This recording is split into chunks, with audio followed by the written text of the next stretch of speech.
আসসালামু আলাইকুম। কিছু বাস্তব কথা যে যে কথাগুলো মাঝে মধ্যে বলতে ইচ্ছা করে তারপরও বলতে পারি না। আজকে বলতে মন চাইল, তাই কথাগুলো সবার জন্যই প্রযোজ্য।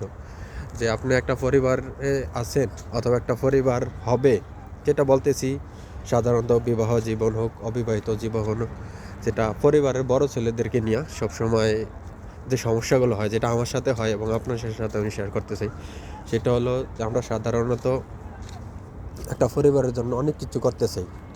মানে জীবনে খায়া হোক না খায়া হোক, নিজের জানাই হোক অজান্তায় হোক, করি। এমন একটা পর্যায়ে আসে, এক পর্যায়ে যে মানে আপনার জীবনটা উজাড় করে দিতেছেন, সেটা আপনি জানেন অথবা আপনার ওয়াইফে জানে অথবা আপনার পরিবারের এমনকি সবাই জানতেছে যে আপনি একটা পরিবারের জন্য হোক, একটা ফ্যামিলির যে কোনো কারোর জন্য হোক, আপনি সব কিছু করেন। যখন দেখা গেছে আপনি যদি অবিবাহিত হন, অবিবাহিত বিয়ার আগে এই কাজগুলো করবেন, অথবা যখন আপনি বিয়ে করবেন তখন যদি আপনি তার থেকেও বেশি করতে চান, অথবা তখন যদি আরও বেশি করেন, কিন্তু তখন কথাটা এরকম এক পর্যায়ে যে বিয়ের আগে ভালো ছিল, এখন বিয়ের পরে ছেলে চেঞ্জ হয়ে গেছে, পাল্টে গেছে, যেটা আমার ক্ষেত্রে এখন হইতেছে। সেজন্য আমি এই কথাগুলো বলতেছি, বাস্তব জীবন এটা।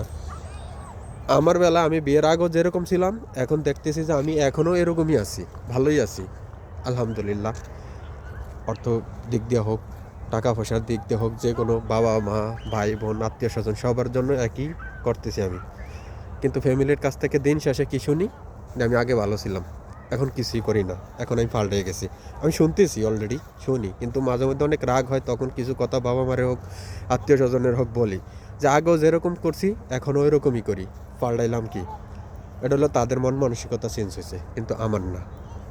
এবং পরবর্তীতে আরেকটা কথা হইল, যে কথাটা, আপনি যখন কাছে থাকবেন তখন আপনার কাছে সবাই ভালো থাকবো, ভালো স্বাস্থ্যে চাইব, সব করব। কিন্তু আপনি যখন দূরে যাইবেন, পরিবার থেকে হোক, যে কোনো সবার কাছ থেকে দূরে যাবেন, তখন ওটা আপনার জন্য একটু আলাদা হইলেও হইব।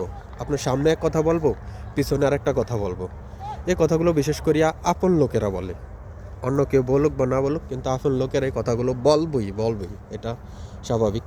কিন্তু কখনো আমি পরিবারের লোকেরে বুঝাইতে পারি না যে তাদের জন্য আমি কি করতেছি অথবা কি করি অথবা কি করতে চাই, এটা বোঝানো যায় না। আমি আজকে কয়েক বছর প্রবাসে, যার জন্য যতটুকু পারছি করছি, আলহামদুলিল্লাহ করতেছি, সমস্যা নেই। কিন্তু ভাই, নিজের ঘরের কথা এখন মানুষের বলি কষ্টে অনেক। যা আপনার সাথে এরকম হয় কি না জানি না, যদি হয় কমেন্টে অথবা ইনবক্সে জানাইবেন অবশ্যই। প্রত্যেকের জন্য করছি ভাই, সবার জন্য করছি, নিজের জন্য কিছু না। নিজের পকেট শূন্য, খালি।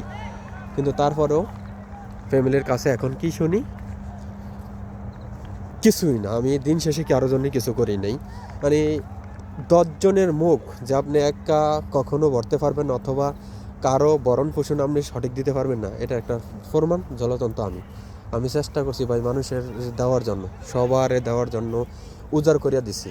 এখন আমার আছে, মনে হয় যে আমার কাছে আমার 2টা কিডনি আছে আর আমার ব্লাড আছে আমার শরীরে। এখন যদি আমার শরীরের ব্লাডটুকু আমি মানুষের দিয়া দেই, হোক পরিবার হোক অন্য কেউ অথবা বন্ধুবান্ধব আত্মীয় স্বজন, অতটুকু যদি আমি দিয়া দিই, তাহলে মনে হইব যে তারা খুশি। কিন্তু তাও খুশি হয় কি না আমি জানি না। দিন শেষে আমি শূন্য স্থানে আছি ভাই। সো যে যাই করেন না কেন, যদি পরিবারের জন্য হোক, জাগো জন্য হোক, যতটুকু পারেন করবেন, নিজেরটা নিজের কাছে সেফ রাখবেন, দেখবেন আপনিও খুশি, সবাই খুশি, দিন শেষে সবাই ভালো ভালো থাকবো। তো এতটুকুই ভাই, আল্লাহ হাফেজ।